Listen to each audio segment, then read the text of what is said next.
Hallett today, two SCCA officials. On my right, we have Patrick McKay, and on my left, we have Jack Pym. And Patrick, let's talk first with you and tell us something about the SCCA and what you're doing here at Hallett and just how the program is coming. Well, what I do at Hallett Motor Racing Circuit is I'm one of the starters that they have here. I got into starting about 5 years ago. I've been in SCCA for 20 years. It's strictly a volunteer operation that we have out here. And for anybody that's interested in joining the SCCA, we can sure give them the information. Now, Pat, when you say that you're a starter here, it is a volunteer system. It's a growing organization as well, isn't it? Yes, sir. We have over 50,000 members now. Okay, we'll turn over here to Jack. And Jack, you're a regional executive here in Northeast Oklahoma, and just tell us about your job and some of the things that's going on within your organization. Yes, we're sponsoring this race today, and we have 17 classes of production cars. If anybody's interested in the viewers and coming out and helping, they can get a hold of us through Stevens Racing at 583-1134, and we'd be glad to have some participation out here. I know we were talking, Jack, to one of the drivers. We're going to have him on a little bit later in the program, but a lot of people may be watching Checkered Flag and just suddenly have the urge to get involved in racing. They could call you and you could get them started in the right direction. Yes, we have programs everywhere from the Solo 2 events to full racing. You can bring your family car out and race through a parking lot at a timed event and see if you can beat other people with similar cars for a very nominal cost. Pat, last question for you. Where do you see racing going in the SCCA? Hopefully nothing but expanding, getting bigger, trying to get more workers involved in it. It's very easy to get in touch with us. SCCA has a toll-free number, and it's 1-800-255-5550. And of course, if you want to follow more closely with the SCCA and become involved with it, just give the Hallett a call out here at Hallett Motor Racing Circuit, and they can certainly get you involved in it. Our thanks to Pat and to Jack for being aboard here on Checkered Flag today. And Taylor, pace cars off the track. And she gives them the green flag, and we are underway with the Formula Fords and the D Sports Racers. Looks like Dave Bradley, a Tulsa driver in the Tuna machine, has taken the lead going into turn 11, the first turn. Tell us the difference between the two classes. D Sports Racer is a kind of a more, not exactly run what you brung. There are limitations on the sizes. They have CC limitations on the engine as a practical matter. Most of them use motorcycle engines. They can be air-cooled or water-cooled. But quite a variety of chassis. You'll even see some different wheelbases out there. The cars you're looking at with the bodies on them. The Formula Fords you see out there are the open wheel machines by the familiar manufacturers, Lola, Swift, and Reynard. But the one leading right now is the Tuna. The Formula Fords run Ford essentially Pinto engines, or Ford, this is like a tractor engine that they ran in England. And again, the leader is Dave Bradley. This is a 25-lap race, and now they come into their hairpin turn, or the turn that you really have to apply the brakes. That's the slowest part of the course. Very tight course overall with 11 turns. And then turn 2 that we just saw them come through is the slowest part of the course. And now the fastest part of the course coming up for the Tuna. That's the front straightaway with the start-finish line just ahead. You may be able to see the starter stand just to the right. There is Dave Bradley. He is the leader, no stranger to this track. He's a veteran racer, races a lot of karts. Of course, karts race here at Hallett as well, but Dave travels all over the country racing in karts. Also follows this Formula Ford schedule and has been in the national championship hunt in Atlanta for several years. Now, when you're speaking of karts, are you C-A-R-T or K-A-R-T? I believe it's K-A-R-T, the go-karts. Yeah.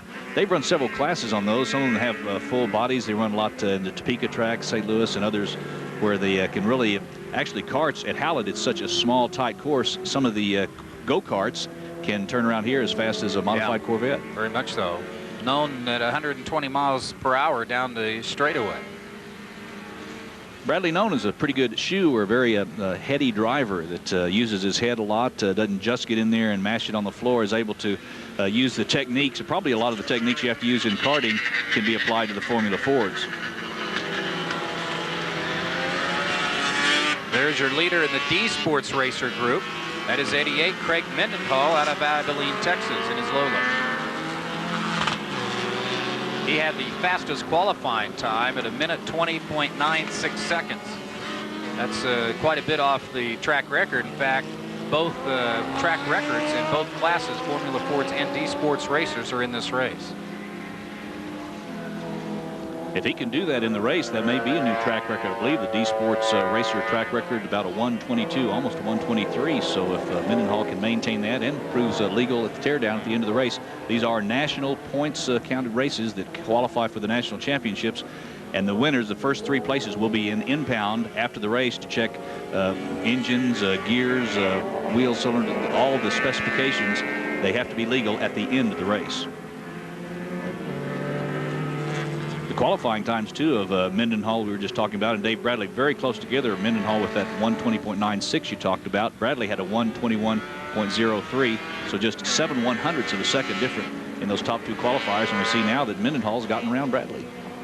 So Craig Mendenhall is our overall leader, leading the D. Whoa! Didn't get around. D Sports racers. Bradley so far out in front, lost track of him. There he is. Bradley is still leading overall in his class. Mendenhall leading his class with 88. It is interesting to look at the top 6 qualifiers yesterday, qualifying times. Mendenhall and his number 88 D Sports racer, as we mentioned, had the top qualifying time. And then the next 5 qualifying times were all Formula Ford. So Craig Mendenhall really has opened up quite a bit of a disparity in the D Sports racers. Bob Atkinson, who was second qualifying in this particular class, as you're seeing here, had the fastest, in fact, holds the track record at 1:22.84 seconds. So Mendenhall could very well establish a new track record in this class. And Atkinson off on his qualifying time. The record with 122, but his qualifying time of 125. So, of course, in qualifying, you try to get some good laps in. Ran those earlier in the day, and he may have just not had a good, clear shot without some traffic to hold him up. And Mendenhall may have been able to get a good lap in.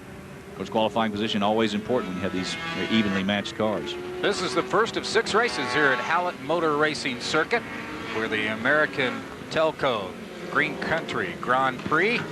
Don King, Neil Kennedy, J.V. Haney with you. He'll be interviewing some of the people down in the pits and the winners of some of these races. A 1.8-mile course that is certainly a driver's course.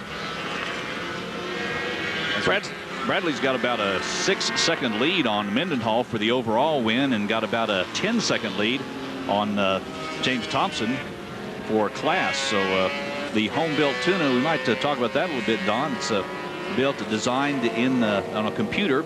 Dave Jackson is actually the main force behind the brains behind the design of the car. Figured the optimum specifications, kind of put it together, tacked it up. Dave Bradley helping in the construction of it. And Dave Bradley and Dave Jackson out here with a home built, essentially, built in the garage, racing against some other familiar names. Thompson's in a Lola. Cliff Johnson, number 41's in a Swift. George Norsig, the number 21 Formula Ford's in a Renard. So a lot of familiar names to folks there as far as race car manufacturers, but the one leading the race is home built. Let's do a comparison. Six Flags and Disneyland. Both have fantasy fun for kids and adults, but only Six Flags has heart-pounding rides like Ninja, the black belt of roller coasters. Both have great water adventures, but only Six Flags has Thunder River. Both feature great shows, but only Six Flags has the new Batman stunt show with explosive action, electrifying stunts, and all those wonderful toys. Plus, Six Flags is bigger than Disneyland and a whole lot closer. So really, there's just no comparison. Come out now to Six Flags over Georgia. The world of fun, not a world away. Handling the track pretty well in his number 15 Formula Ford. He's the president and owner of Tyler Jet Aircraft Sales in his hometown of Tyler, Texas. It's a good example to tell the difference in the design of that Formula Ford and the Swifts we were talking about earlier, which are a little bit taller and narrower. And then the Tuna is a very narrow machine. The Tuna just coming out of turn 2 into turn 1, and we'll soon see him coming around turn 1 for the front straightaway. Beverly just about laying down in a reclined position in that Lola with Dave Bradley, and the Tuna sitting pretty much upright. Just all want to reduce have that frontal area as minimal as possible. When you have these engines that are all the same, have the same strict requirements, horsepower are very close on all these, so the advantages you would be able to gain would be both in suspension and chassis setup, and wind resistance, reducing that frontal area. You don't see any big wings or any other aerodynamic advantages on these cars other than just trying to get as slippery a body shape with as low a drag coefficient as you could possibly design into the body. It is also interesting that when you're that low to the ground and you're going that fast, 120 miles per hour, it doesn't look that fast when you're watching it, as we are. It doesn't seem that fast when you're in the car, or does it? Well, you know, you don't really have that much sensation of speed because, again, you're concentrating on what you have to do so much. And your sensation of speed could be greater at 30 or 40 miles an hour in a tight corner than at twice that speed on the straightaway or coming out of a corner. So it's the sensation of speed might not be what other folks would think when you get out, much as when you get out on the expressways. Some folks get pretty brave at even challenging the 55-mile-an-hour speed limit on a straightaway, but have them come up to a curve in the expressway system, or a cloverleaf's a good example, and they'll creep around that. So the sensation of speed is there at times, but the drivers that are concentrating on what they're doing a little bit know what their limits are. Of course, once you get off the track or you get sideways, then the sensation of speed comes into quite good focus. See that tire wall coming up. But again, Hallett, a very safe racetrack. If you do run off here, most of the runoff areas are designed so you can stop before you get to the tire wall. The tire walls are reasonably forgiving as opposed to the concrete barriers you see in lots of forms of racing. And oftentimes they can reconstruct the car and get back in the race by race time if they have the proper parts. I had a showroom stock Miata get through the tire wall in the preliminary activity. If the parts come in, that Miata will be back in the race.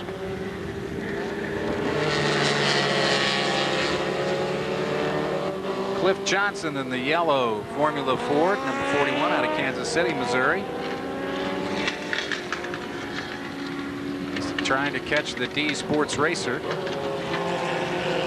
One of our final laps here in this 25-lap Formula Ford D Sports Racer national race here for the Sports Car Club of America from Hallett, Oklahoma, Hallett Motor Racing Circuit, for another edition of Checkered Flag.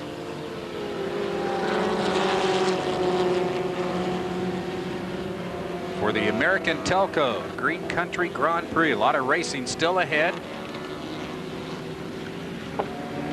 Shelby Can-Ams are going to be coming up in our next race. Showroom stock cars will be coming up in the Formula Vs, Formula 440s. And the Spec racers later on. You see quite a variety of cars today. Some folks will recognize with the showroom stock classes. They'll say the Miatas we were talking about, Corvettes, Mustangs, Camaros, yet some cars that won't be so recognizable. A wide variety of classes available to those folks that want to compete in the SCCA program. Dave Bradley and some lap traffic that still has a comfortable lead.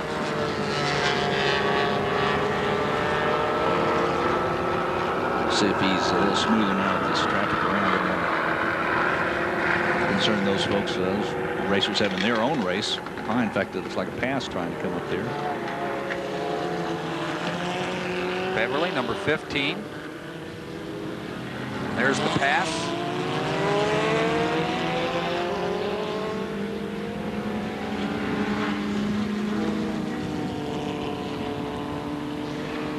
There's an example of coming over that hill and not knowing what's on the other side. That is an exciting part of the course there when you're flat on the gas. The checkered flag for Dave Bradley.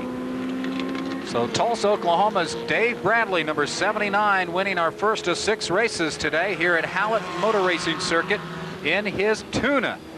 J.V. Haney will come back and visit with him when we continue on Checkered Flag.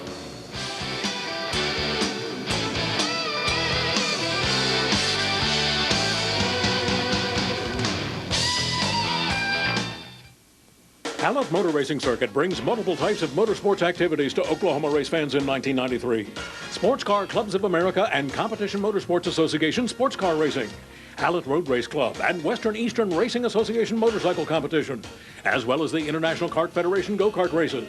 Hallett is located at the Highway 99 exit of the Cimarron Turnpike and has Goodyear Racing tires and Phillips 66 racing fuel available on site. Call 918-583-1134 for schedules and information. 79 is Dave Bradley. And Dave, quite a race. You started on the front row. You got that lead from the start. You held it. Just a good day for you. Yeah, it's been pretty good. You know, I qualified up at the front, and the car starting next to me wasn't in my class, and I wanted to try to get in front of him at the first of the race so I could get him out of the way, and, you know, that's what happened, and everything worked real well. How do you like driving Hallett? Oh, it's a lot of fun. You know, there's a lot of elevation changes, and it's a challenging track, and, you know, I've been around this track a lot of times, and I really like it. Well, congratulations on your win today. Appreciate it.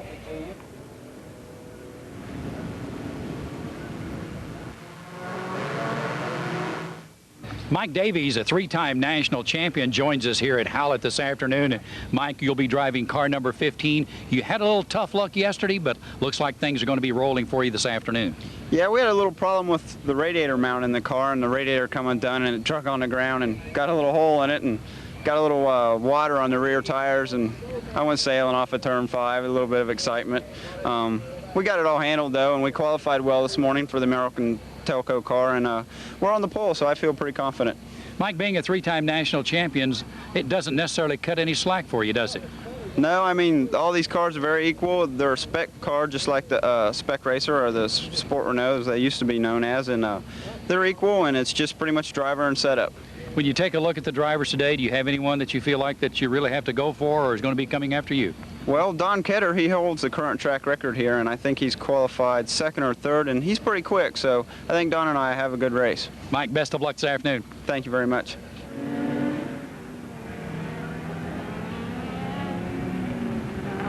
Have an opportunity to visit with the president of American Telco, the sponsor of today's races here at Hallett, Ron Hendrickson. And Ron, you tell us a great story. Not only are you president sponsoring the race, but also you may be driving in today's race in kind of an unusual situation. That's true, JV. Appreciate the time you've taken to talk with me. American Telco, as you know, has bought 2 race cars to try and get our name out in front of the public. And we've gotten Mike Davies to come drive one of the cars. And as you know, Mike is a 3-time national champion. And so you know, I'm trying to get Mike to win the series to get American Telco's name out there. And so today what's happened is we've got an engine problem in one of the cars, and it's unfortunately Mike's car. So he's the fast driver, he's got the slow car, I'm the slow driver, and I happen to have the fast car. So I'm going to put me in the slow car and Mike, the fast driver, in the fast car. So hopefully we'll do better. Now, Ron, give us the number of the car so that everyone can be watching. Okay, well, Mike will be driving car 15 today. I'm sorry, he's normally in 83, and I'll be driving his car, which is car 83. Thanks for dropping by. You bet, JV. Thank you. We get ready for our second race here at Hallett Motor Racing Circuit.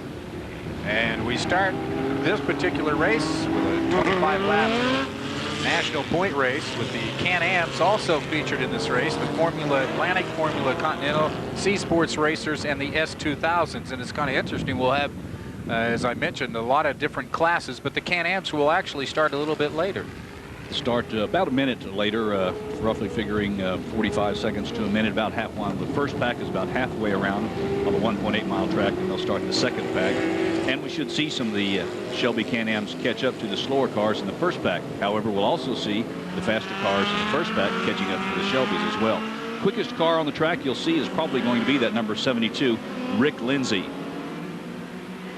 72 is the yellow that takes the quick lead. Rick Lindsay out of Oklahoma City. We had the fastest qualifying time at 1:13.89 seconds. So these cars will be quite a bit quicker than our last race. Fastest qualifying Shelby at 1:17, so 4 seconds back. And the Shelbys get the green flag, Don.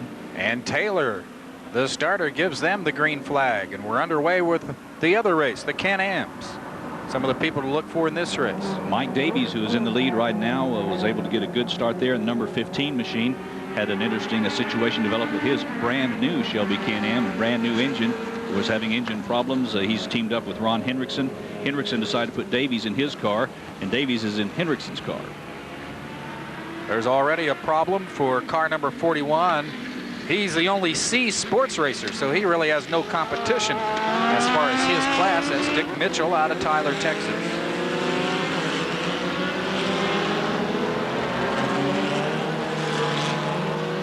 This is a money race for the Shelby Can-Ams, Don. They're racing for $2,500 in cash and some contingency money and contingency tires. Part of an 8-race series. They were in Reno a couple of weeks ago. They will also be in Portland next week. This week, racing here at Hallett Motor Racing Circuit. An 8-race series with a total purse, the series and the prize money of both the points fund and the race winnings of $225,000. Wow. So this is pro racing for the Shelby Can-Ams.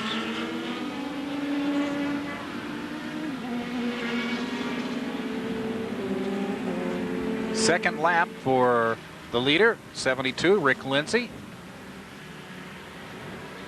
Some of the people that will be dogging him in his class, number 31, C.T. Hancock out of Austin, Texas, as well as number 75, Tim Beverly, whom we saw in the earlier race. In our earlier race, he's out of Tyler, Texas.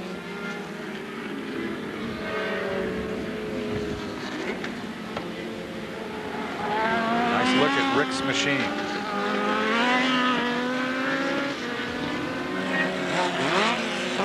The scoring and timing is something, Neil, that we haven't talked about yet, but in a dirt track or other forms of racing, motocross racing, it's pretty much the scorer just sits up there and marks them as they come by, but it's a little different in this kind of racing. Also have to have about someone assigned to each car to count the laps there, whereas in dirt track racing you can watch the cars all the way around the track and see what happens to a car if he does happen to go off and become disabled. Here you can possibly lose one on the back side of the course. Timing and scoring really won't know about it until the person responsible for watching that car realizes they haven't come around. And there's always that nagging feeling, well, did I miss them? The Sports Car Club of America for this particular race with about 14 scores and timers. And you see the pit area. You already had one of the Stevens Racing backed Shelby Can-Ams in the pits. It looks like they're able to maybe remove some of the bodywork and get back out. That may be Ron Hendrickson, number 83, that was having the cooling problems. They may be had their front end off there to get a little more air to the radiator to try to keep it from getting too far overheated. It's either 83 Hendrickson, as you mentioned, or 73 Don Ketter out of Edmonton. Aerodynamics always important, but on a tight track like Hallett, not quite as important as it might be on some of the more high-speed tracks.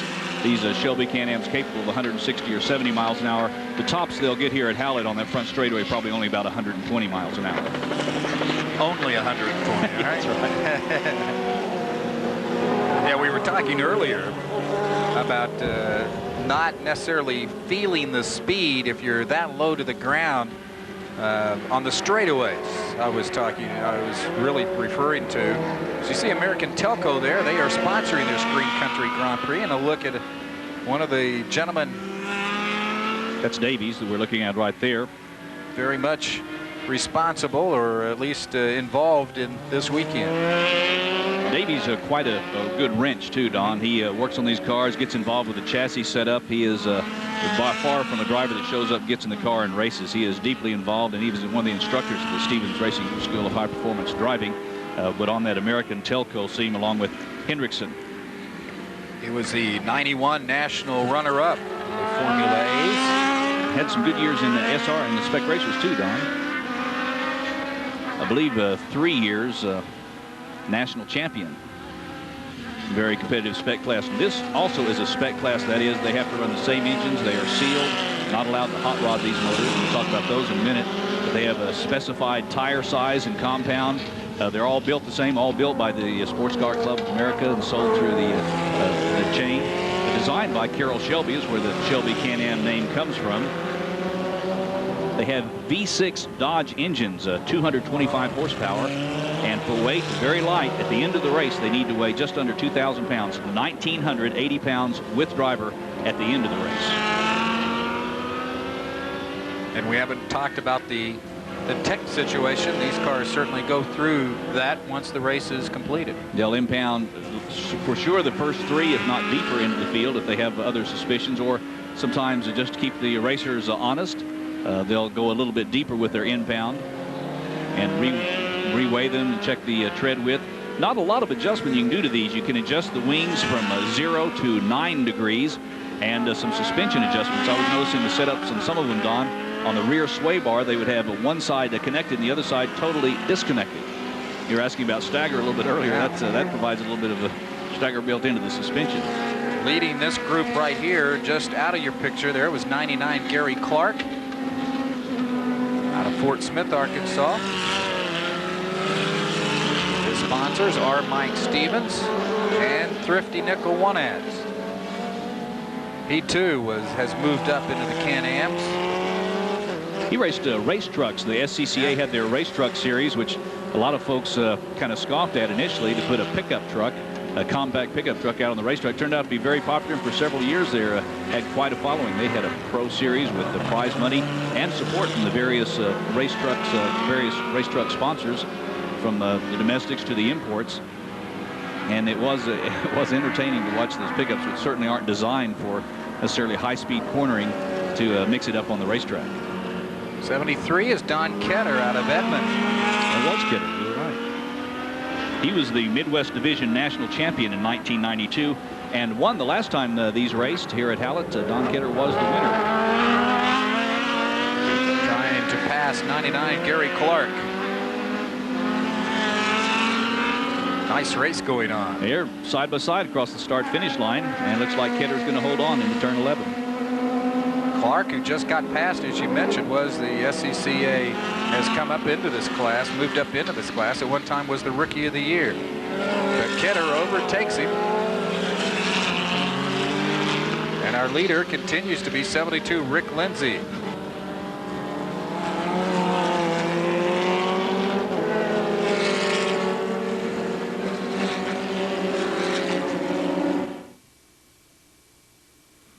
T-Plus engine treatment is made with tough DuPont Teflon, the same coating as on Mother's frying pan.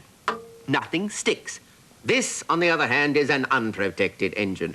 When you start your engine, metal grinds on metal.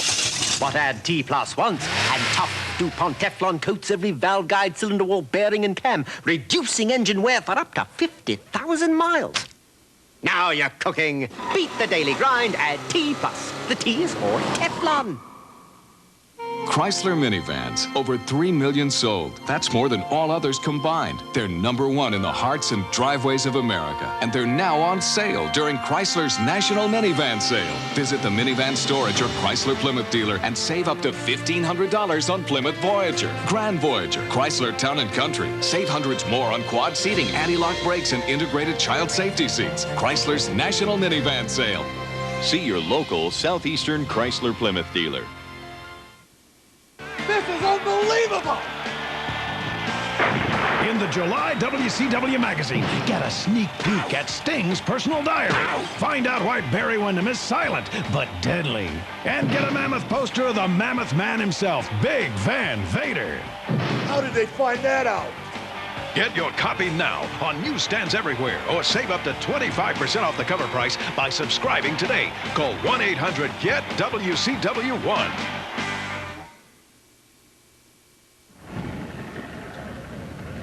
Welcome back to Hallett Motor Racing Circuit, and we just had a couple of laps left during our break, and they decided to black flag the race and call it a finish after this. It's number 18, Jim Parsons from Kearney, Missouri, with the fire there, as you can see, getting rid of the steering wheel, running over the steering wheel and climbing out of that car, which obviously on fire. Corner workers already on their way with the fire extinguishers to get it put out. He's okay, but the car is not going to be, and they're going to throw the black flag to call this race. So a rather tense moment for that racer. I believe he wanted to get out there as quickly as possible, then interested in instructing the corner workers of just where the fire was. I think they could have figured that out. But interesting, he would toss the helpless feelings. Interesting that he would toss the steering wheel out before it even came to a stop. Got those cockpits so tight, so confined that you have to take the steering wheel out to climb in or out. And after he decided he was going slow enough, he thought he needed to get out worse than he needed to have it.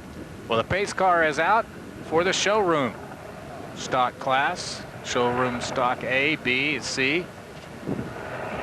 Also some GT cars, Grand Touring cars in this particular race. Pace cars off the track. So we have quite a few. And the starters, I see Ann Taylor shaking her head no. Yeah. She won't give them the go. They'll go around again. She didn't like the way they were lined up. Looked like the first few rows, Don, were pretty well lined up. She must have seen something farther back in the pack. There's someone trying to jump the start that just wasn't going to go along with him. As you can see there, they're pretty mixed up. And Taylor is a starter that's been doing this for many, many years. Fondly known as Mom in the SCCA club circles. Has worked in just about every aspect that there is of club activity, but found her place there in the starter stand waving those flags. Yeah, I was going to say, if she's not up in the starter stand, then she'll find herself a place to work on the racetrack. Showroom stock cars, Don, much the same as you would drive off the showroom floor and on the street. The only changes, the only modifications are for safety purposes. And that's roll cages. The drivers have their full fire suits on. Got the window nets. But they run stock suspensions. In fact, if they decide they need to replace shock absorbers or other suspension parts, they have to use the stock over-the-counter parts from the dealerships. They do have tape on the glass items like the headlights, tail lights. But all these cars quite capable of being driven to and from the track. In fact, some in the old days, the concept started out, and that's the way folks did. They would drive it out to the track, tape up the headlights, and go racing. Now many of them, in fact most of the vast majority of them, are trailered to the track and trailered home. Why the difference between the classes A, B, and C? Engine size and weight. They have actually, for the showroom stock, rather than cubic inch displacement, they go with horsepower, but they'll have particular brands, makes, and models of the cars that fit into different classes. Like one of the largest classes, showroom stock C, is for the Miatas, the very popular Mazda Miatas that you see. They are required to run their hard tops. Most of the Miatas you see on the street will have convertible tops. All these with hard tops, though, in the SSC class with their 4-cylinder engines. SSB, a little bit larger engine, more horsepower, more weight. Do they have to be any year of model? Can't be more than 3 years old. They will be racing for their year when they are new, for the next year and the third year, but after 3 years they have to be retired. That's when they wind up in the IT class that we'll be seeing a little bit later. Well, and Taylor this time does indeed give them the green flag, and we are underway again here at Hallett. And again, if you've ever joined us before in the previous years, watching racing here at Hallett, they've always gone the opposite way, counterclockwise, if you will, around this track. But this particular day, we're going just the opposite, backwards, if you will, at least for the people that have or that are familiar with this race course. Clockwise, kind of the traditional way you go around a racetrack for folks that are used to watching, whether it's Daytona or Indy or the Tulsa Speedway. But here today going clockwise, giving the drivers a whole new look at the track, a whole new racing line, and new racetrack to figure out, really. And it is even more interesting, Neil, for these drivers in these particular cars because of the showroom stocks. When you're going the other way, you can see the apex pretty well, and you're turning into the corners. Here, it's just the opposite a little bit. Having to go on something not exactly blind face, but hoping that you're set up properly to go through the corners. And also the excitement that goes with racing a lot of times with the loud noise. These cars run their full exhaust systems. That means mufflers and catalytic converters. So they're very quiet on the track. You can hear the tires squealing as they go around the corner. That's not always the case in some of the other classes with their open exhausts. Bud Brazelton from Bartlett, Tennessee. Brazelton, a veteran of Hallett and many years racing, leading with his showroom stock A. It's a Nissan 300 ZX. And again, to show you the popularity of this 1.8-mile course with its many intricacies is the fact that we have participants here for this particular Green Country Grand Prix from Bartlett, Tennessee, as is Brazelton, as you mentioned. Got a shot of Wiley Timbrook there leading in the showroom stock B, the number 12 car you just saw. That's also a Nissan, but an NX 2000.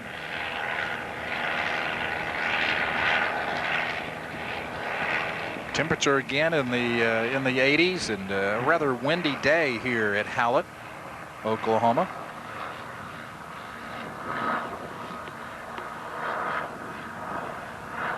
Now, how much preparation will these drivers do as compared to some of the formula cars that we've seen earlier? Still need maintenance on these. It's more a nut and bolt check and be sure everything is battened up tight, and it's just different kind of preparation. You don't have the ability to add an oil cooler on these or the ability to make modifications to make them perform better whereas on some of the other cars you could work with your air ducting, do various things to make either the driver more comfortable or suit the car to the driver. You notice these are leaning quite a bit in the turns. You'll see a lot of space between the top of the tire and the wheel well there. Good shot of the number 31. That's John Soche from Choctaw, Oklahoma. John's showing you how the cars really roll around when you go around a corner that fast. These are the stock springs and stock shock absorbers. That gentleman, I believe, holds a track record, or has previously held a track record. John's been in this Sports Car Club of America about as long as anybody.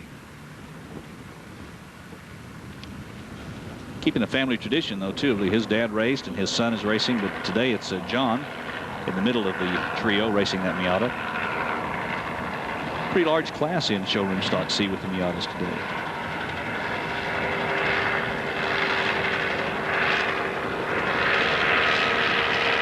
That's exactly what Mazda had in mind when they released it for the masses out there, but give the racers a chance to plug it in. Let's see how fast it can go. Last year at the runoffs in Atlanta at the national championships, the class was dominated by Miatas. How does this track compare to Road Atlanta?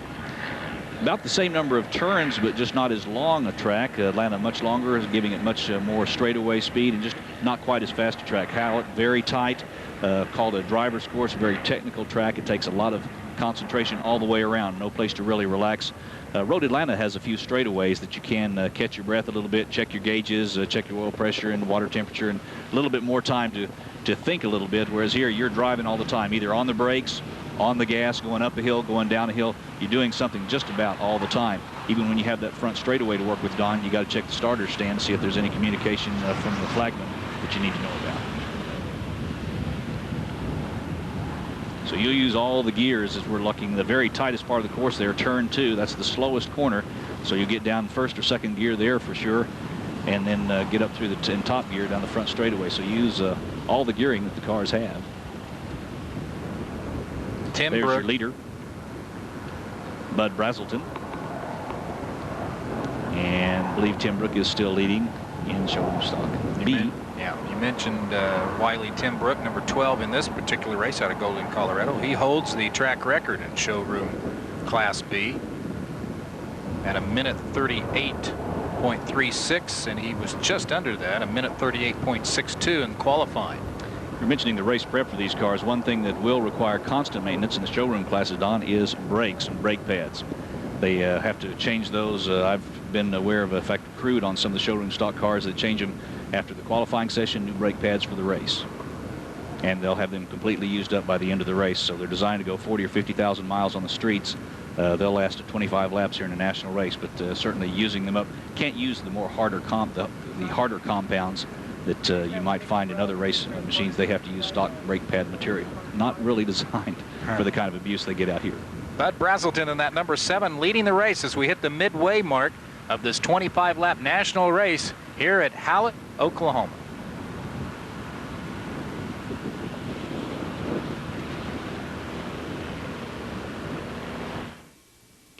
See dirt track sprint car racing at the new Route 66 Raceway Park. First, see the wild stock cars racing every Saturday night at 7 p.m. And then every Sunday night, see the best sprint car racing show in Oklahoma. Top racing stars from 5 states. Starting at 7 p.m., they're over before 10 p.m. That's sprint car racing every Sunday at Raceway Park on Route 66, just west of Sapulpa. Advance tickets at all Tulsa Get and Go stores or call 838-3777.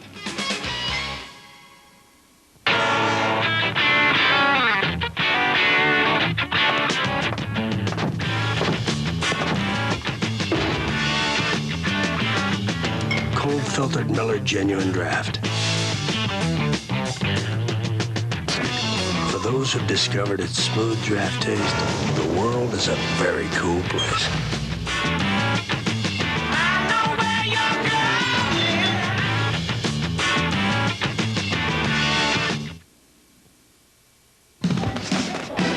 Every battle starts with a war fought from within. Matched by the physical skills needed to TKO the championship dream. Second place is reserved for the losers, because the last man standing when the final bell rings is the winner. Fight night. live tonight at 11 on Sports South. Half the yards, yet double the scoring. More tricks, more shots, more bombs. But best of all, the immovable wall. Arena football on Sports South. Charlotte versus Cleveland, Friday night at 8, live. They've come to serve it. They've come to set it. And most of all, they've come to spike it. The globe's greatest collection of volleyball teams clash in the '93 World Volleyball League. World League Volleyball, all summer on Sports South. Around 70 miles per hour as they head into what is known as Dead Horse Turn, turns 2 and 3. They'll go up an elevation. In fact, this is the highest part of the racetrack right here. And they make their way toward home.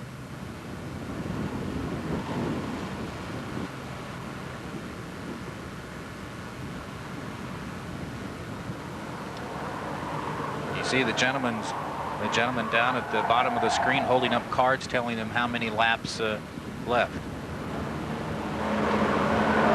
And should be down to the final lap here, I believe, Don.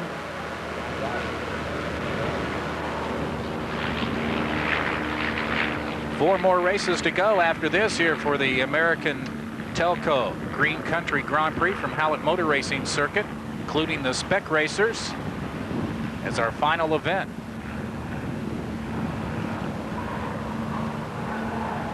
Louis Rivera, who was really hooked up just a lap ago with Sauché, but he falls back a bit. And the Colorado native will finish behind the Oklahoman, John Sauché.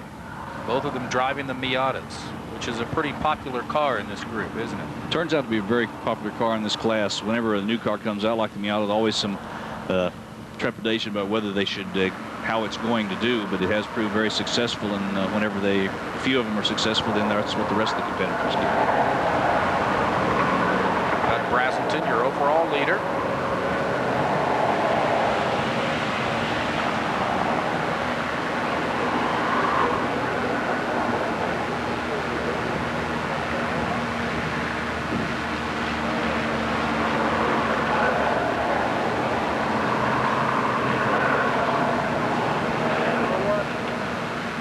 One of the gentlemen that is very popular in the Sports Car Club of America and is a former national champion is the actor Paul Newman. Got back into a Trans Am car this year after a few years of retirement. Old race drivers don't get away. They just don't even fade away. They still like to get behind the wheel whenever they can.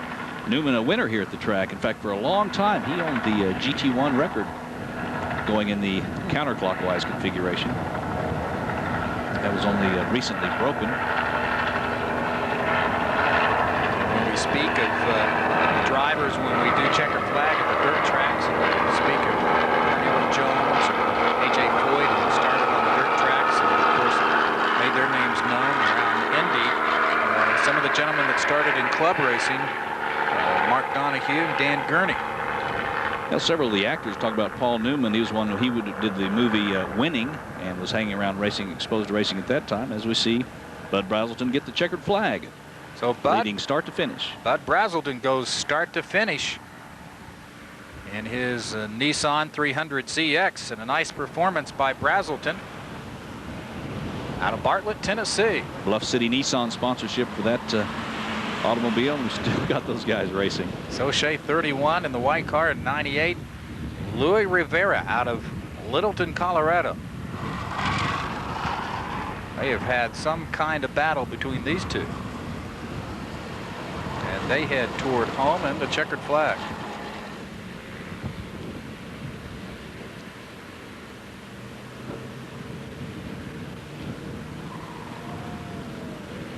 And you see wave and headlights there, thanking the race officials, the corner workers. All these drivers realized they wouldn't be able to be out here racing if it wasn't for all the volunteer time with these many corner workers that are out there for their safety and support. So you'll see the drivers giving the corner workers a wave of thanks as they take their victory laps.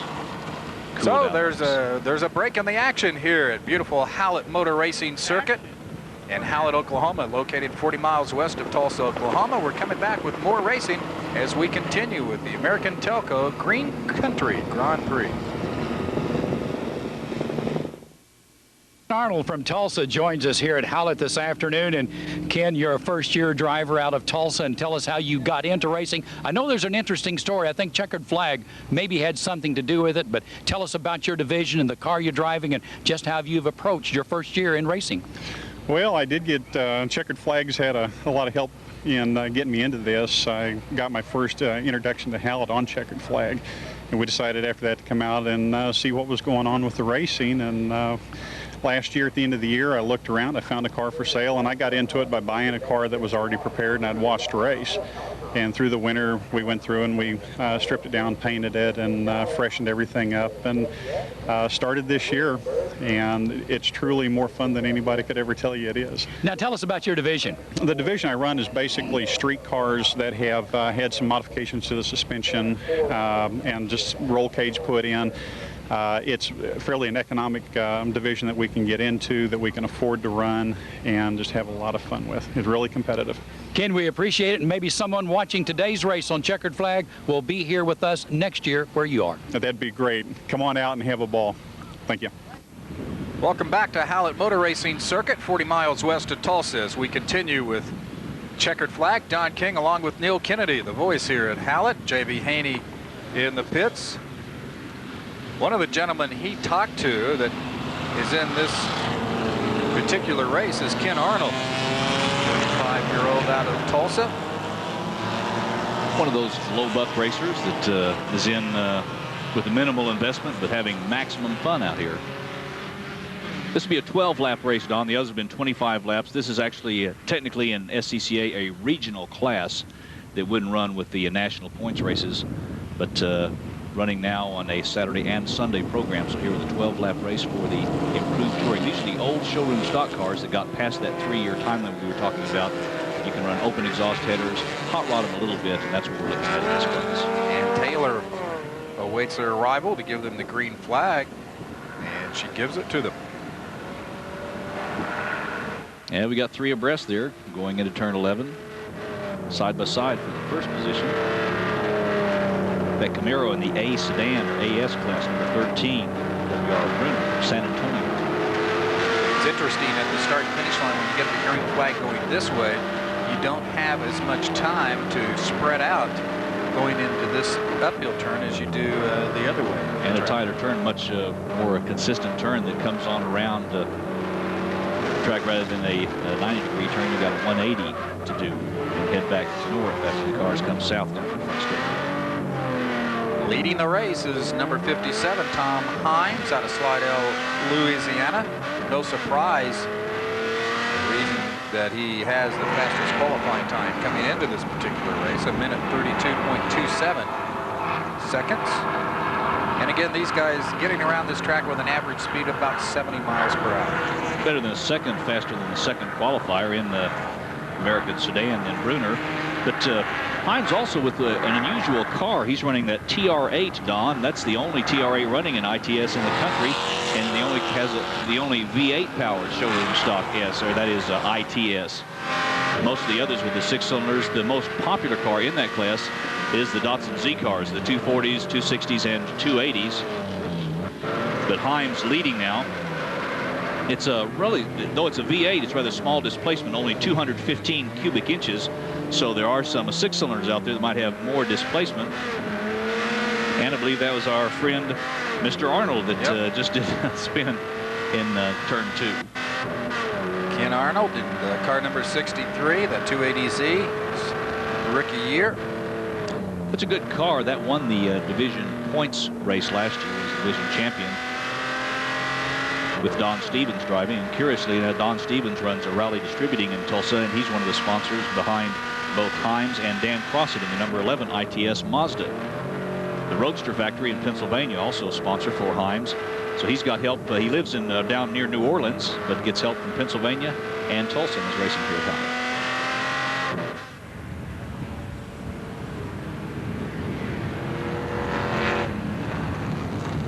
Stopped by in the pits last night. Himes and Crossett were sharing some bench racing there, talking about how they would like to get out in front of the American sedans. Looks like Himes was able to qualify in front to cross into the third overall qualifying position and second in ITS.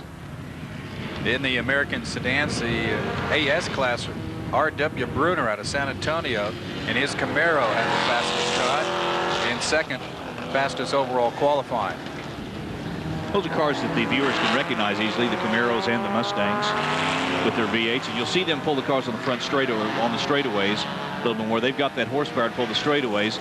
Then you'll see the lighter cars in some of the other classes, like the ITS, do a little bit better in the corners where they have the faster cornering speed and can brake better too because they don't have as much weight to slow down.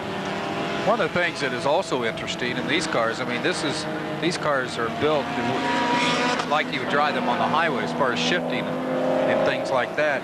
You drive these Formula Atlantic and the Formula cars, and it's just a touch shift. I mean, you don't, it's amazing the difference between the two.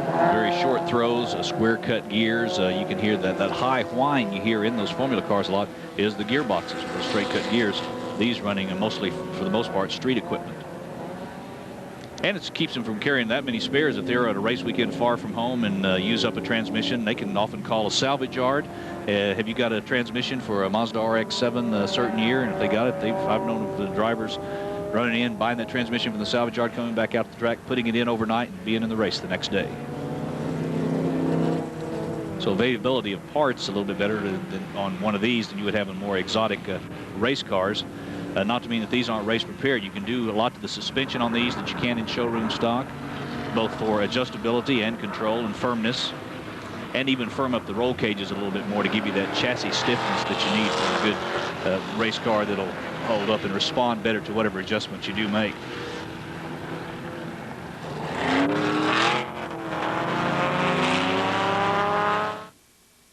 Win a trip to spring training. Visit any Big B Drugs and pick up an entry form for the Desenex Itchin' to Steal Stolen Base contest. One contestant will be drawn for each Braves game on Sports South from June 1st through October 3rd. If the Braves steal any bases within the game, the contestant for that game will win $100. Plus, each contestant drawn will be entered into a grand prize drawing for a weekend for two at spring training. Pick up your entry form at any Big B Drugs or send a postcard to this address. Hey, did you see the thunder? You can't see thunder. Oh, yes, you can. The Atlanta Thunder. Martina Navratilova, defending World Team Tennis Champions. Seen this month on Sports South. 3 live July matchups where you'll have the advantage. Just tune in and find out how you, right there, watching live Thunder action, can win an all-expense-paid trip to Atlanta for the '93 World Team Tennis Championship. And the chance to compete for a brand new 318i BMW sedan. The Atlanta Thunder and BMW Window of Opportunity Contest. 3 Thunder matchups you don't want to miss. It all starts Thursday, July 8th as the Atlanta Thunder take on the Kansas City Explorers live on Sports South.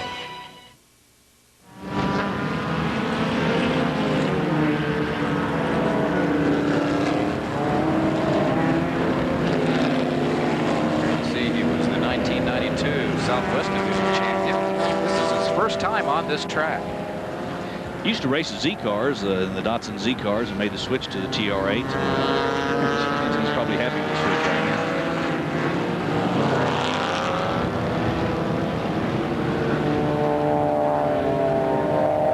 now. He had the best qualifying time. Again, just a 3rd second off the track record held by Tulsa's Dan Crossett. And Himes got a good jump off the start and hasn't had any trouble whatsoever.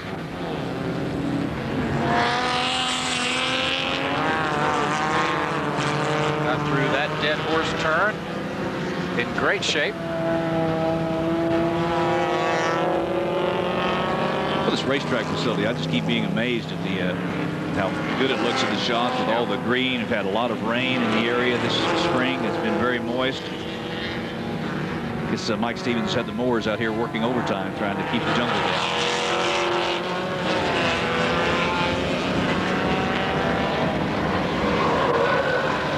All the numbers there on the track, 1, 2, 3, and 4. We'll get Neil's explanation of those a little bit later. And 3 more races to go here on this edition of Checkered Flag.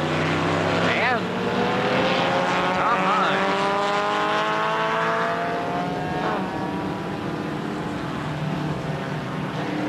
You may notice the dart on the front brakes doing much more of the stopping than the rear brakes. So as you look at the car there, you can see how much darker it is. That's disc brake twist. You see that on a lot of street cars. It'll happen out on the racetrack. You go out with clean wheels, but here, just coming up 11, 12 laps later, all that does making the front wheels appear much darker than the rear.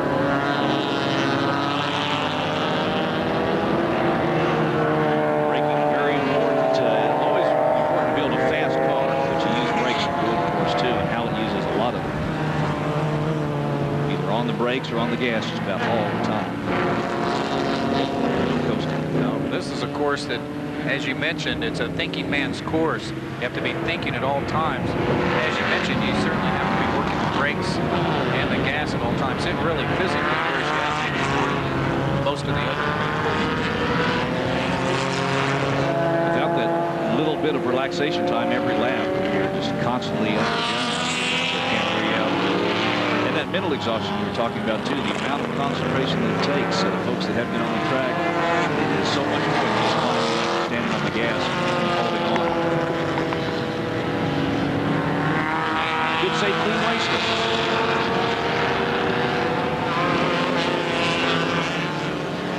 Especially for that gentleman, car number 57. In this improving tour class, as he passes up number 93. It belongs to Shelley Dowdett out of Springfield, Missouri.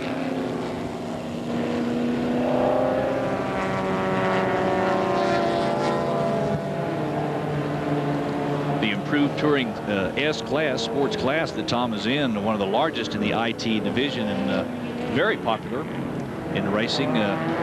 Some rumblings every once in a while make that a national class, but most of the guys racing that like the status they have within the organization. They don't get to go to the Road Atlanta National Championships that we've been mentioning, but if that's a race they want to make, they will be able to switch to another class, just not with that car. You think there will be a time when they will have a class for these gentlemen? Well, the philosophy's changed from year to year. I think probably not with this. They want to keep it more low buck, more the kind of thing that you can have a Ken Arnold get into.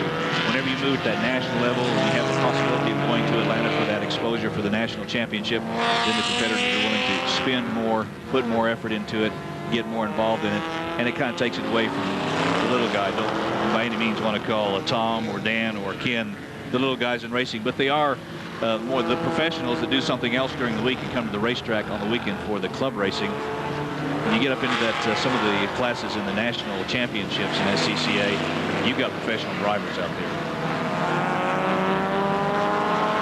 there. The long-awaited checkered flag for car number 57, Tom Himes out of Slidell, Louisiana, in his Triumph TR8. He handled this racetrack in his first Grand Prix here very well. Long way back to New Orleans area, but it'll be a shorter trip home with that first place trophy.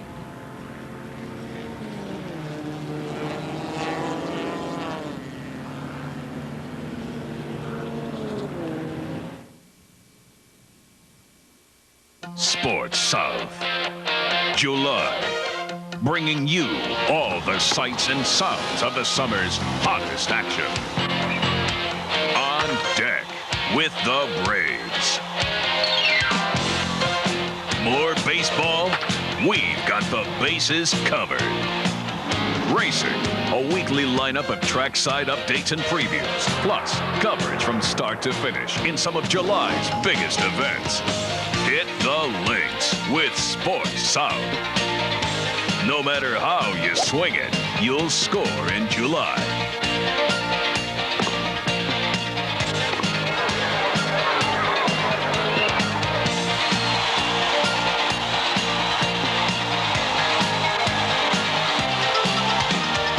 For the most variety, an array of excitement, and the hottest action, Sports South in July.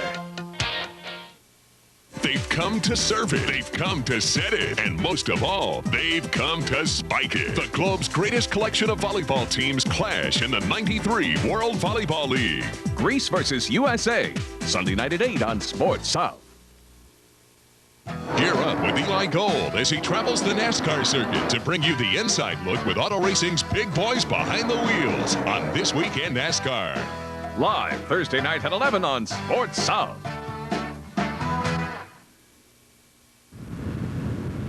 What a beautiful day here at Hallett Motor Racing Circuit as we continue with the Formula cars again. These are the Formula Vs and the Formula 440s. In more open wheel racing.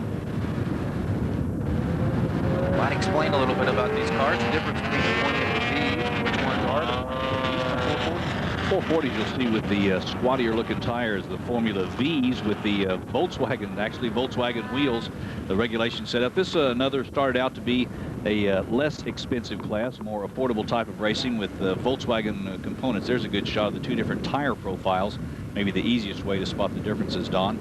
The 440s don't have any suspension. Those are rigid frames in the 440s, and the 440 denotes the displacement. There are 440 cubic centimeters, 440cc engines, mostly snowmobile motors that they use in these air-cooled. The, of course, air-cooled Volkswagen engines, 1,200 cc's on the Formula Vs as they get the green flag from Chief Starter Han Taylor. 25-lap race underway, and car number 37, the track record holder in the Formula 440, Sean Regan out of Edmond, Oklahoma, and his Red Devil number 37 taking the lead. Top two qualifiers were Regan and Addison, Roger Addison, just less than a second behind Sean, so we should see a good race there between 37 and 57, Sean and Roger. The Formula Vs still have the Achilles heel, maybe the brakes or just the fragility of the suspension systems. They are built for those Volkswagen passenger cars, so you'd think that they would, with these lighter weight, lighter total weight, that they would hold up fairly well. However, they can get brittle with age. You've got the shocks, the springs, the tire suspension, the transmissions, the gears in the transmission, Don, the engines themselves, 1,200 cc's. Another one of the, you want to call it an outlaw group, but another effort is underway here at Hallett to put together a 1,600 cc Volkswagen class that uses the Formula V frames and bodies, but will allow a spec tire, a larger 60 series tire, along with the larger 1,600 cc. Believe it or not, you can build a 1,600 cc engine in theory for less money than 1,200 cc. To build a competitive 1,200 cc engine can be very expensive in this national competition, but all still limited to that single carburetor. The leader in the Formula 440s in the overall race is 37, Sean Regan, into your picture there. And the leader in the Formula Vs is number 2, Alan May, out of Garland, Texas. Alan, 24 years of age and in his first year of racing. Very important to be smooth. Don't make any mistakes. It's hard to make up ground. If you do make a mistake, if you do get off the track or have a mishap, have a miscue, just very hard to make up ground. So as in all classes, it's important to qualify well, hold on to that position and move up as you can, but don't get in too big a hurry, because if you do happen to have a bobble, it's tough to make it up. Number 65, you just saw, looking at there, 65 is Forrest Sanko. He is out of North Richland Hills, Texas, a suburb of Fort Worth. We're in the Formula Vs and the Formula 40s here at Hallett Motor Racing Circuit. We're coming back with more of this 25-lap race after this timeout on Checkered Flag.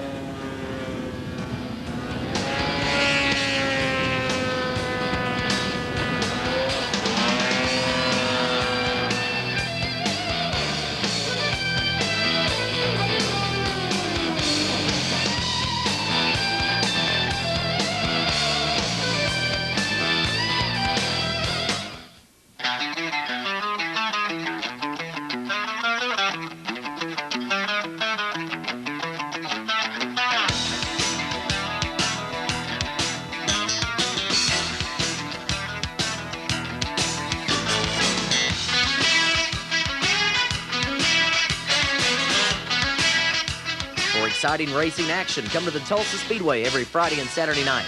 Tulsa Speedway, Highway 75 and 66th Street North. If you ever wanted to learn to drive a race car, Stevens Racing School of High Performance Driving has the ultimate opportunity for you. A professional crew takes care of the details, providing a suit, gloves, helmet, race car, and one of the nation's most user-friendly tracks, Hallett Motor Racing Circuit. Some basics can be covered in the classroom, but the real education is on the track. That's where you will be, at the wheel of a real race car. Experienced instructors turn your dreams into reality. Contact the Stevens Racing School of High Performance Driving. They got one at second. They got two. What a play by Pendleton. Sanders has the green light. He will score. Nixon's going. Pitch out. Say, and the 2-2 bid. He stuck it out. What a night. Let's savor it. Sports South on deck with the Braves. On the field, every action, every thought, every breath breathes with intensity. Now, you can catch them when they're not so wound up. Gillette's Off the Field, Wednesday night at 10:30 with Marvin Freeman on Sports South. Half the yards, yet double the scoring. More tricks, more shots, more bombs. But best of all, the immovable wall. Arena football on Sports South. Charlotte versus Cleveland, Friday night at 8, live. Welcome back to Hallett Motor Racing Circuit. Don King, Neil Kennedy, and J.B. Haney continuing to check in with things down in the pits as we get ready for our next to last race. It's another 25-lapper. This is all the Grand Touring classes, as well as the production class. And what a story with the pole sitter, Stuart Gibbs, with his Camaro. Picked up a new engine at the race builders just 2 days ago. Spent about 6-8 hours getting it in the car. Found water in the crankcase before they even started it up. Pulled the engine, did a rebuild, put it back in the car, got out here to the racetrack yesterday. Water in the crankcase after they cranked it up. Totally rebuilt that engine yesterday, and today go out in qualifying and put it on the pole. A 1:23.9 for Stuart Gibbs in GT1 in the Camaro up front. He'll be in number 95. David Ownby qualified and was on the pole for the race last time they had the contest, and Tom Benefield from Memphis was able to get around him and win that one. You've got those 3 GT1 cars up front now, a Camaro and 2 Corvettes. Interesting thing about David Ownby's car too, though, it's got a real Corvette frame underneath it. And again, when you're talking to different GT classes, it has to do with the engine size. That's right. The big American V8s in the GT1, you'll be able to hear them certainly as they come around. GT2 with a little bit less displacement, a little bit weight down to GT3. Generally in 6- and 4-cylinder configuration, but it's not necessarily the number of cylinders, but the cubic inch or cubic centimeter displacement. Well, here we go. Again, keep your eye on number 95 of the Camaro, Stuart Gibbs. Number 33 from Springfield, Missouri, David Ownby.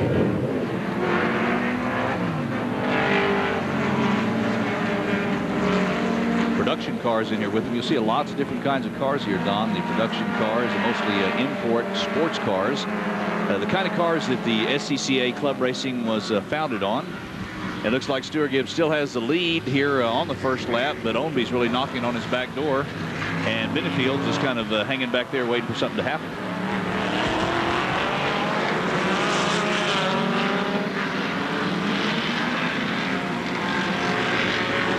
Interesting when you look at the lap records in the GT1 class. The lap record is 1 minute 19 seconds. In the GT5, moving down to the GT5 class, it's 1 minute 30 seconds. So an 11-second disparity between the classes there from the GT1 to GT5. So it'll get mixed up quite a bit as we move through the field. 28 cars in this race also, Neil, so a lot of traffic in this race. How you manage that traffic can be a driver that manages lap traffic better than one that doesn't, is a little bit timid about it, can move up somewhat. So even though it's a 1.8-mile course, when you get that many cars strung out, it's hard to ever have a good clear track for very long. We mentioned Stuart Gibbs' efforts at getting his car together for the race. Benefield with some of the same effort just getting here. stopped by and talked to him about his crew. They said they'd spent about 36 hours without sleep to make the race. Brent Crouch, one of his crew members that works for Cummins Diesel over there, really enjoys getting to the racetrack and working on the smaller engines than the usual big diesels, I believe, that are on generators that Cummins works out there. Michael Brower, his other crew member, coming in all the way from Memphis, Tennessee.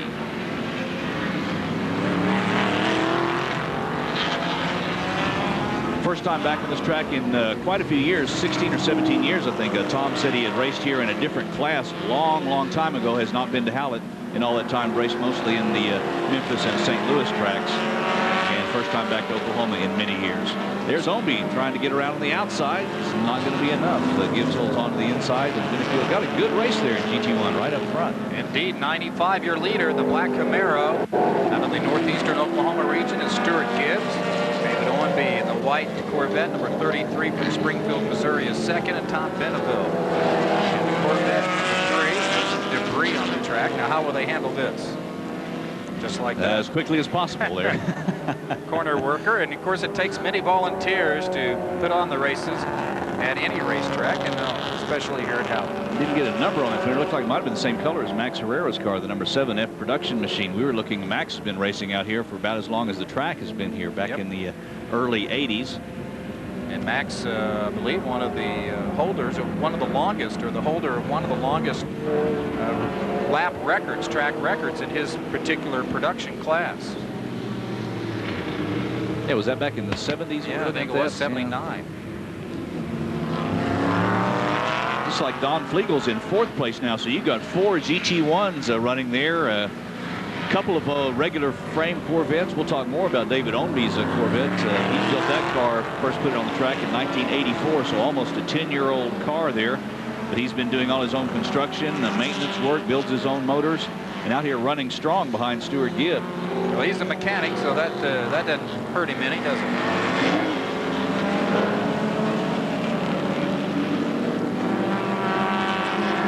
About his motor's longevity out here. I was mentioning his motor did sound real strong. He seemed to be able to stay with anybody at the straightaways, and so he just does a good maintenance program on them and keeps the oil changed and checks the valves quite regularly and changes those valve springs. He feels that the motor, the science of those small block Chevys has developed now where the bottom ends are pretty much bulletproof. You need to watch the valve trains though on him. He keeps a close eye on his and keeps him. He finishes races and usually finishes strong. We're on lap number 3 of this 25-lap national points race for the Sports Car Club of America with the GT classes and also the E, F, G, and H production classes. Cherokee Coaches sponsors Stuart Gibbs, leading right now. Number 95 already getting into lap traffic. Yeah, you saw 41 waving by.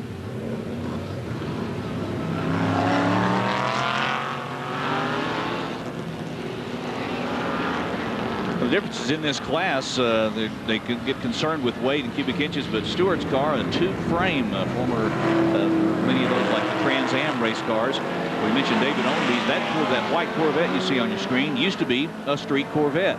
David added the roll cage to the frame and has constantly upgraded suspension parts, brake parts, and body parts, and now still maintaining some competitiveness even with the stock frame underneath that car. Don Flegel also out there in 4th place now has a Corvette frame underneath his. So while a lot of folks are putting those in vintage racing, Don and David are out here rubbing them up with the guys with the 2-frame cars. Will these cars get around the track about as fast as anything that we've seen today? They have a little more trouble. We talked about the Formula Atlantic's just light enough and able to get around the tighter course quickly. This isn't a great course for a large horsepower car because you don't get that much of a chance to use the horsepower, and you've got all that weight. Those are big cars. It takes a lot to slow them down, so you're using the tires and brakes quite a bit. And as with the sun out strong, the clouds very sparse. And you can see by the strong shadows there, Don, we've got probably going to have a little slippery racetrack before this is all over. Still good to see those GT1 cars that close together. That is. Nobody's running away with it. You also hear Gibbs, I think it's his car, backfiring as he goes into that turn right there. That was the one. He was saying he was hoping to be out here yesterday to get that new engine broken in, but instead of breaking it in, they were building it. Had to disassemble it, put new head gaskets on it, and reassemble the engine literally out here in the grass, not far from our broadcast position where they put it back together.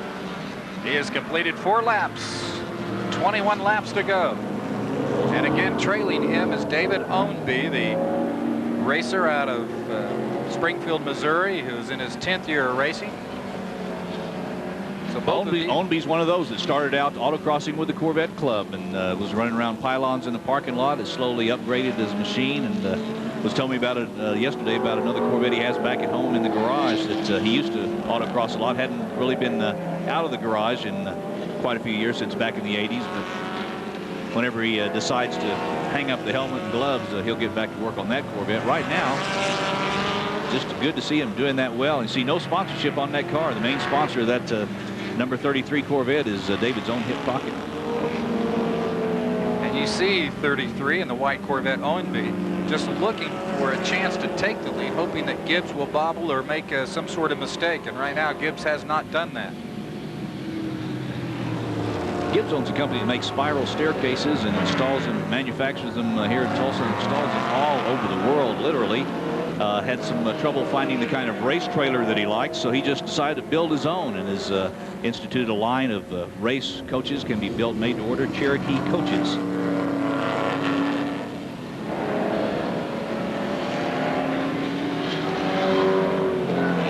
What an excellent race there. Car number 95, Stuart Gibbs, leading car number 33, David Ownby. It is quite a race. Maybe just a different line that Ownby takes around that corner to get around Gibbs. Looks like may have been trying to set up for a pass there between on that straightaway between turns 10 and 9. Now they're approaching the back part of the racetrack.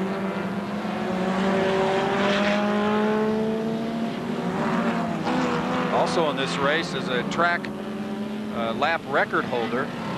2 of them actually in the F production class. John Sereno out of Estes Park, Colorado, holds the track record in the F production class. He's in this race. And also number 16 in his Toyota, Roy Lopshar out of Oklahoma City, holding the lap record in his class, GT5. There you see them passing one of the cars. Here we go into what is known as a dead horse turn. Would be turn 2. Slowest part of the course, but coming up on the second longest straightaway up over that hill we're talking about is part of that where you've got your foot all the way in the gas and you're looking more at sky than you are a racetrack there. Kind of swallow hard and hope that nothing's happened just over the hill. And into turn 1 and look at them have to get through some traffic here. You mentioned those braking points a little bit earlier in the program. That's the numbers you can see upside down there with 1, 2, and 3. Those are braking points for when you're running the counterclockwise configuration, the more normal configuration.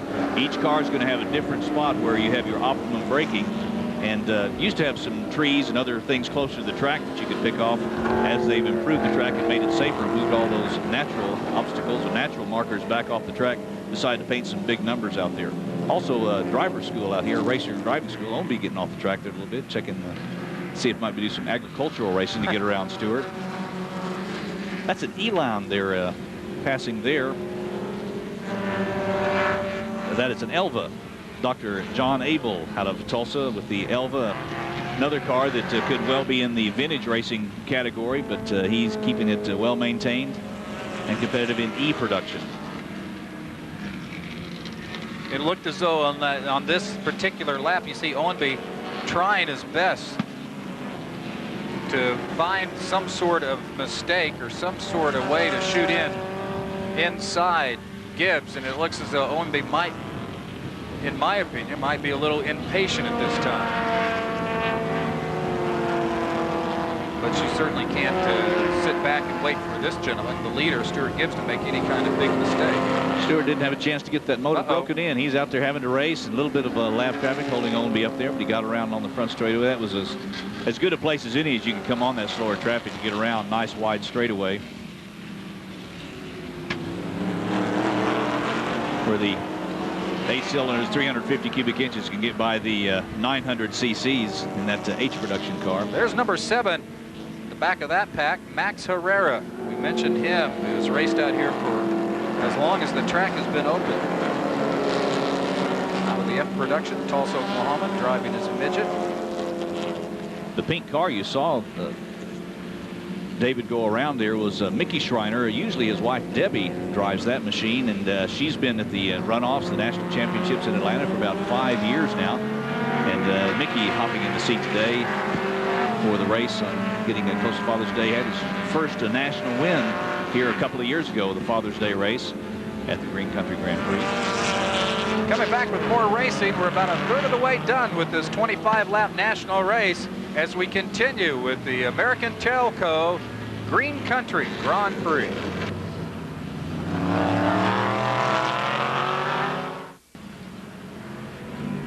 We continue on this 6th of 7 races here at the Hallett Motor Racing Circuit. There's your leader, number 33, David Owenby, on lap number 15, and just a few laps ago overtook our leader, Stuart Gibbs. Got around Stuart Gibbs, and then it was Stuart Gibbs and Tom Benefield that were battling for 2nd place. Back behind Owenby, he's been driving smooth and steady. Waited for his opportunity and was able to get around Gibbs. Again, the top 3 in this race, Owenby, Gibbs, and Benefield are all in the same class, the GT1 class. And again, we have 9 and 10 classes in this field of 28 cars.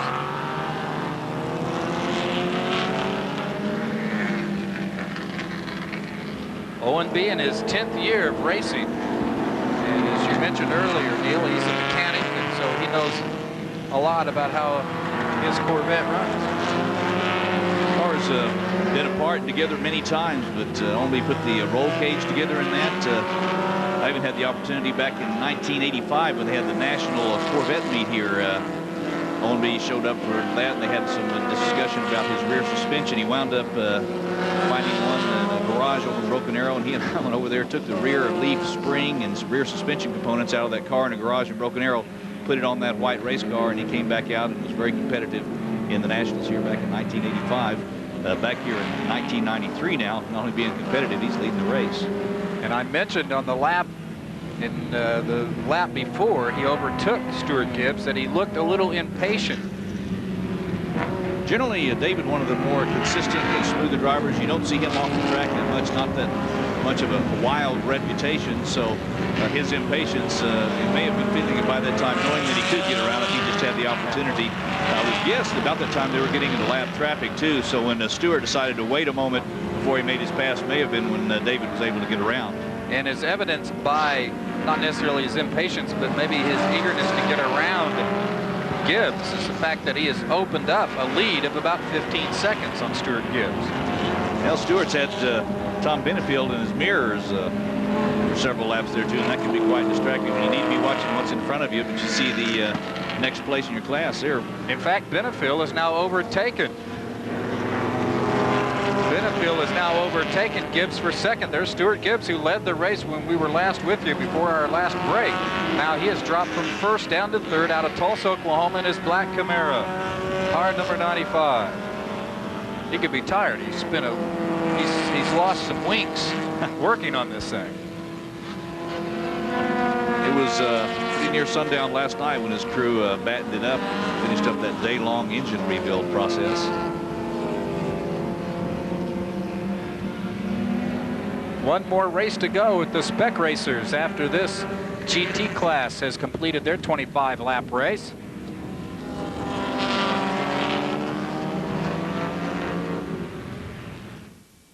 See Dirt Track Sprint Car Racing at the new Route 66 Raceway Park. First, see the wild stock cars racing every Saturday night at 7 p.m. And then every Sunday night, see the best sprint car racing show in Oklahoma. Top racing stars from 5 states. Starting at 7 p.m., they're over before 10 p.m. That's sprint car racing every Sunday at Raceway Park on Route 66, just west of Sapulpa. Advance tickets at all Tulsa Get and Go stores. Close to 4,000 drivers nationally licensed by the SCCA. And of course, again, their national championship races in Atlanta, Georgia in October. The points they accumulate today will go towards getting that invitation to Atlanta. In Atlanta, you have to have the right number of points to get an invitation to come compete in the Nationals. Once you get there, it's everybody's even. It's back. Whoever wins that race will be declared the national championship. So they have to collect points both in their home region and tow to some out-of-town races too. Unofficially 5 laps left for David Owenby, who overtook Stuart Gibbs on lap number 7. And then Benefield overtook Gibbs for second place, lap number 17. And Owenby is a very comfortable 15-second lead on Tom Benefield in car number 3, the Corvette. Pink Corvette out of Memphis, Tennessee, Tom Benefield.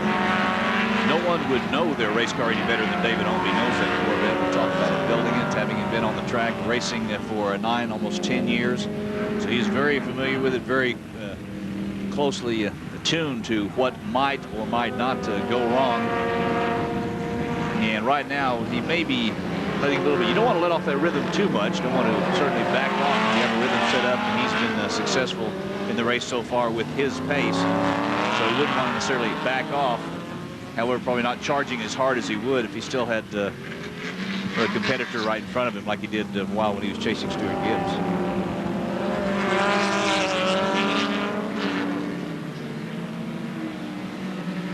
Stewart had his car completely apart over the winter. Took it to Atlanta last year. Had a pretty bad crash. Stewart was okay, but the car was pretty bent up. Brought it back, completely disassembled it to straighten the frame. Did some suspension upgrades to it. Went completely through that car, so it's back this season, freshened up engine, transmission, frame, suspension, and looking to do well. Stewart certainly would like to get back to Atlanta, get another big track out there. 92, Jeffrey Beam out of Arkansas City, or Arkansas City, Kansas.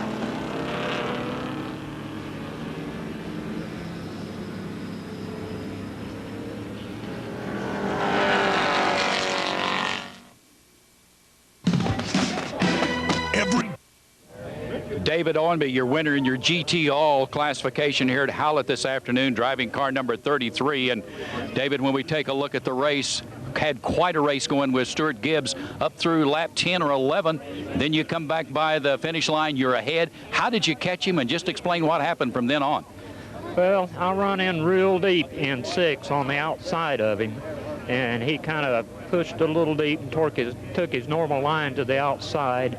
And the car about got away from him, and I managed to sneak it by him, up in beside him going into 5, and he had to drop in behind me when we went through 5. I was braking a little bit better than he was, which allowed me to kind of get away from him. The rest of the race was pretty good until just towards the end. Tires started going away. Benefield started catching back up with me. I'd like to thank all the SCCA workers out here, my crew chief, David Lair, for this weekend. Thank you guys from television for coming out. David, great race. Congratulations, and hopefully you'll see you in the winner's circle again. Okay. Thank you. Win a trip. The pace lap as we get set for our final race of the program for the Spec Racers. 24 cars in this, Don, 24, all in the same class. Spec Racers, designed to class. You buy the car through the Sports Car Club of America. If you need a new engine, you buy it through the Sports Car Club of America. Equally prepared, or that is equally constructed, and not that much adjustment that you can make to these. Tire pressure and suspension adjustments, just about all that there is. They run the same gear ratios, designed to be a more affordable form of racing, where, as you say, one man can't, or one driver can't outspend another and win. Looks like they got the green flag. Green flag indeed from the starter, Ann Taylor. Most of these racers coming from Texas, Oklahoma, Missouri, and Kansas, but there's one from New Jersey. Neil Tilber from Medford, New Jersey in this race, car number 1. The suspension components on these off a Renault passenger car, designed to carry a 3,000-pound car here with a car that weighs half of that. So the durability, one of the major factors in constructing this class. However, they do have a tube frame, and they are purpose-built race cars, specifically built for racing, not at all having any street history. No headlights or horns or any of the other street equipment. These are purpose-built race cars and turned out to be quite a class. Well over 500 of them sold through the Sports Car Club of America. And as we found out today, the largest single class of cars racing with SCCA. How fast will these gentlemen average, would you say? They can bump 100 miles an hour on the front straightaway. The car is capable of more than that, but just not enough to get wound out. Not real high horsepower engines. They're built more for durability than for output. And these will be changing to Ford engines over the next couple of seasons. They've had Renault engines in years past since their inception.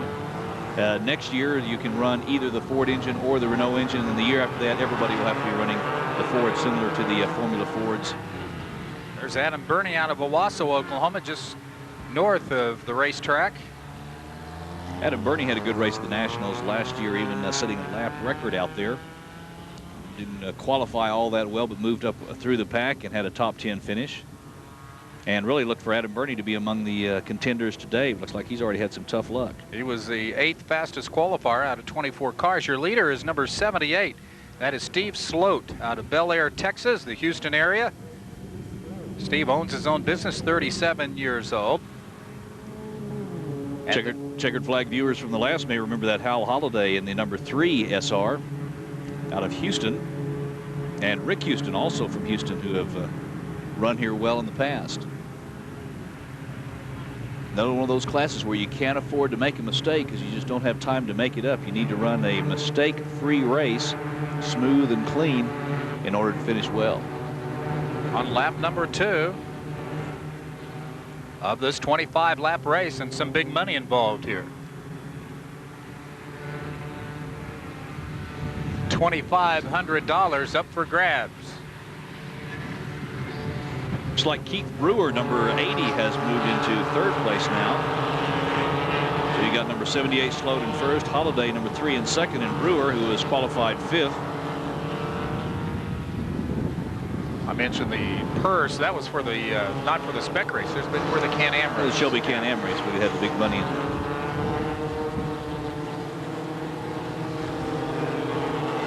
The Shelby Can-Am's kind of an upscale Spec racer. Also, Spec on its specifications are set by the SCCA, and many of the Shelby Can-Am racers came through the Spec racer ranks. Steve Sloat is your leader out of Bel Air, Texas. Car number 78. May see a lot of these cars with that red, black, and white paint scheme of the Stevens Racing School.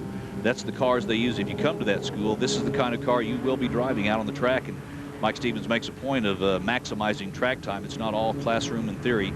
You get to get in those cars and come out here in both their 1- and 2-day schools.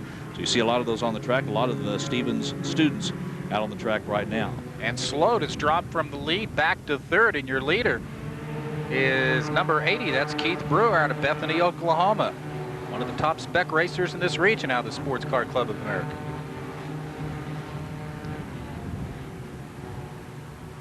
I believe Keith even did motorcycles before he moved up to the Spec racers.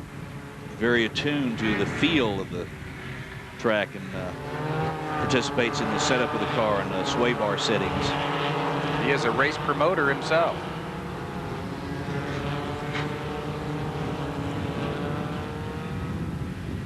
This is his 3rd year of racing in the cars.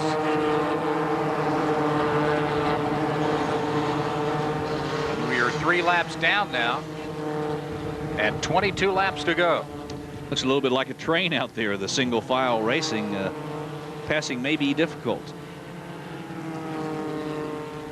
They talk a lot, Neil, on the NASCARs and the Indy cars of drafting. Is there such a thing with these cars? Indeed, quite a bit of drafting, and you can really feel it even with the open cockpit design there. Feel the buffeting on the helmet, and feel how when you have, they're all limited in horsepower, that's how the car in the back draft, the 2nd place car, can actually go faster than the one in front. So it's not having to push all the wind out of the way. With equal horsepower and equal frontal area, you're not having to move so much wind, so you'll see them come up in the draft and try and make their pass if they can get that momentum up. So the same kind of drafting you do see in NASCAR, watch for, especially on the front straightaway here. Keith Brewer, your leader. Steve Sloat, who was leading through the first 2 laps, has dropped back to 3rd.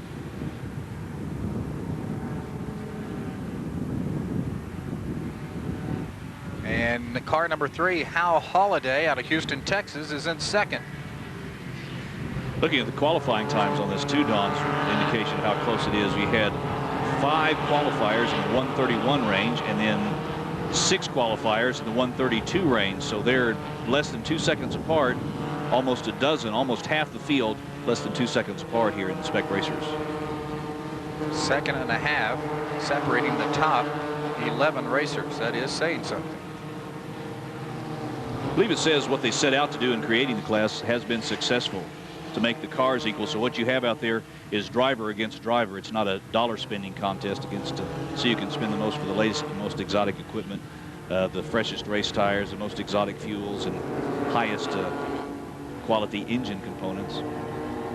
These engines are actually sealed. Once they're assembled, they have wires with the lead seals that are marked by the SCCA.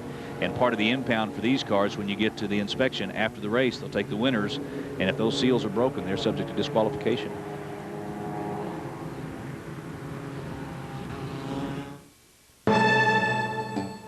Okay, and even possibly able to get back underway, but still off the track.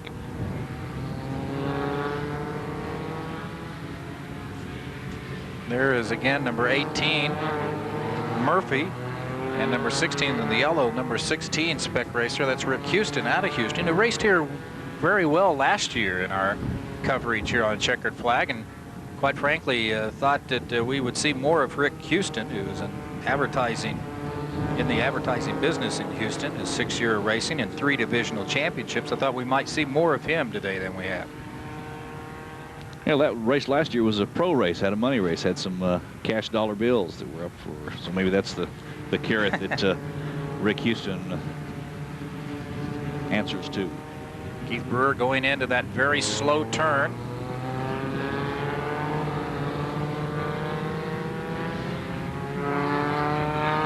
And up to the highest elevated part of this racetrack before he goes into what is usually turn 1. Remember, they're driving the opposite way than we normally do here at Hallett, and then down the front straightaway. When you have a hill that steep, you're up on that highest elevation that you're mentioning, coming down off that hill, so you've got more speed picking up. You're fighting that urge to want to go faster, but you still got that turn 1 to make. Checkered flag for number 80, Keith Brewer, in the Stevens Racing car number 80. He wins the 25-lap Spec Racer event here at Hallett and gains some valuable national points. He could very well be on his way to Road Atlanta in October.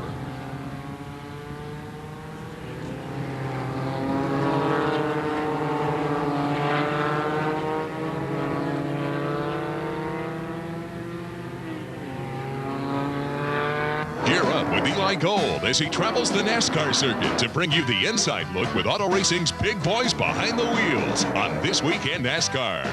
Live Thursday night at 11 on Sports South. They've come to serve it, they've come to set it, and most of all, they've come to spike it. The globe's greatest collection of volleyball teams clash in the '93 World Volleyball League. Greece versus USA, Sunday night at 8 on Sports South. Keith Brewer driving car number 80 in the Spec Renault here at Hallett this afternoon, the winner. And Keith, you jumped out in front early. Looked like it was basically your type of race that you were running. Well, yeah, it was an enjoyable race. I did have to work for it a little bit. I decided to follow Rick Houston off into turn 1 on the start because I've never seen Rick foul a start. And it turned out to be the right thing to do. We picked up a guy there, and then I just started picking people off about once every lap, and then I was in the lead. And still didn't have it sewed up, though. Hal Holliday, he was breathing down my neck about the whole race until we really started getting into the lapped cars. And once we started getting in the lapped cars, I started getting a little bit of breathing room, and it sure made it a lot easier on me. Well, checking it out from the tower, it looked like that Holliday really was getting ready to make a strike at you around lap 19, lap 20, 21. And you were aware that he was lurking behind you then. Yeah, the slightest bobble on my part, and I would have been in second place, and you'd been talking to Hal. Well, Keith, congratulations. A great win for you this afternoon here at Hallett. Okay, thank you very much. If you ever wanted to learn to drive a race car, Stevens Racing School of High Performance Driving has the ultimate opportunity for you. A professional crew takes care of the details, providing a suit, gloves, helmet, race car, and one of the nation's most user-friendly tracks, Hallett Motor Racing Circuit. Some basics can be covered in the classroom, but the real education is on the track. That's where you will be, at the wheel of a real race car. Experienced instructors turn your dreams into reality. Contact the Stevens Racing School of High Performance Driving.